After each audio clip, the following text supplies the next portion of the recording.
Okay, here we are. It's coming on fall this year. One of the most exciting times of year to fish. Fish begin to put that old feed bag on and get ready for winter. And as you can tell by the atmosphere here, we've got a little cool morning. We've got a lot of shad up on top of the water, flipping and popping, and every now and then you see a bass up there getting his breakfast. So as good a lure as I know for trying to do that is a topwater popper, the original PICO pop. And we're out here throwing that around here a little bit this morning. Caught a couple before it was light enough to see, for you to see on camera what we caught.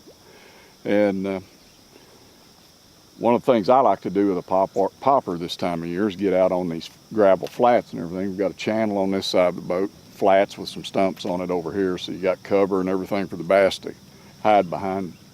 And we'll get out here and we'll work this thing, and sometimes we'll let it set for a little bit and give it 2 or 3 little chugs like that and then let it set again. Sometimes you want to put a little cadence to it, like chug, chug, chug, wait, chug, chug, chug, wait, and then maybe one big chug. Sometimes the bass want it just in constant motion and not a whole lot. You've kind of got to feel out what those fish are looking for.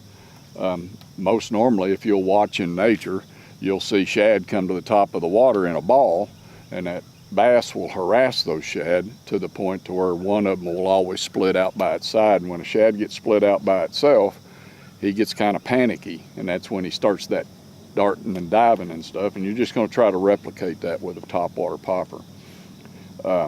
These poppers that we're making at PICO, we got 2 different sizes. We've got a 3.5 inch version of it, and we've got a little 2 3/4 inch version. Now this time of year, I'd much prefer to throw the smaller version, because most of the bait fish in the water are smaller this time of year. But for camera purposes and everything, right now we've got a big one tied on. And this will show you the difference between the 2 sizes.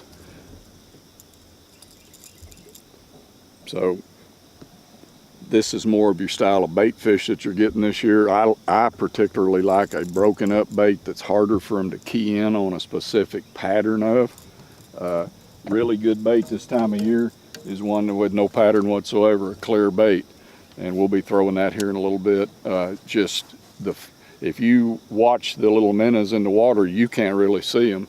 And more or less, it's just a motion in the water that the fish is chasing. So if you replicate that with a popper, that the fish looks up and all he can see is tell if something's moving, he's going to put it, he don't have any thumb, so he's going to put it in his mouth to see what it is, and then it's up to you to set the hook. So anyway, we're out here kind of waiting on some activity to get going this morning. We'll actually, because of the length and the body style of this bait, can actually allow you to walk it almost like a Zara spook as it comes in. All right, one of the important things you've got to remember this time of year is the speed that you work a bait. Speed's always a factor with working any bait.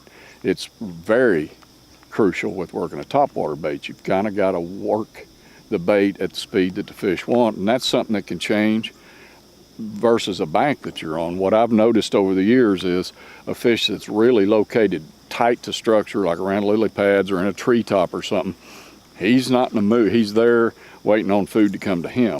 He's not really that much in the mood to go chasing something. We're out here today on this big long flat, and these fish are out here roaming this flat looking for something to eat. So we're going to work our bait with a little faster cadence, because these fish are expecting something to be moving and trying to get away from them. A fish that's laying in a tree, you might want to just chug your bait, let it set, chug your bait, let it set, try to keep it in that one spot to get that bass to come up and get that bait.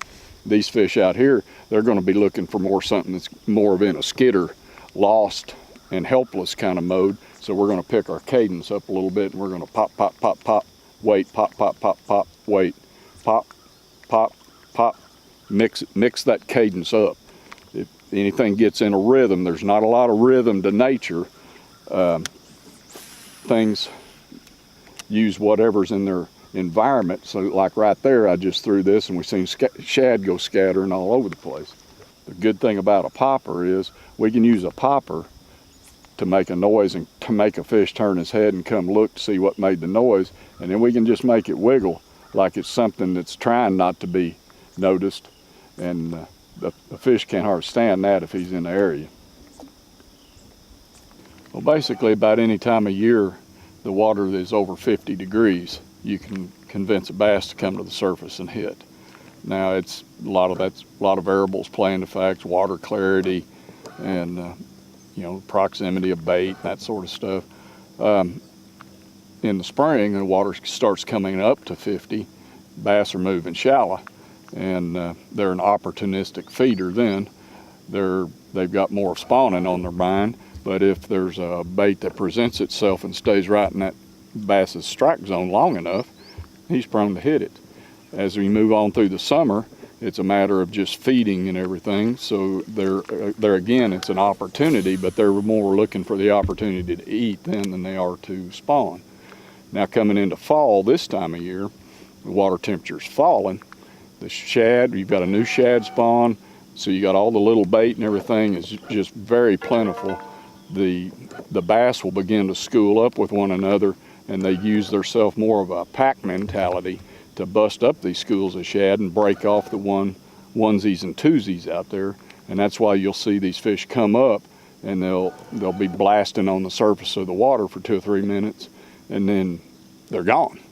But if you'll watch, you'll be able to see little balls of ripples and stuff out there, and you know that there's a pack of bass underneath that, and that's a great time to throw a topwater plug right into those shad before they start breaking the surface, because that'll scatter the shad and your bait becomes the most opportunistic thing, the first wounded thing that they see, and they're more prone to hit your bait at that point in time when it's the first thing they come up on.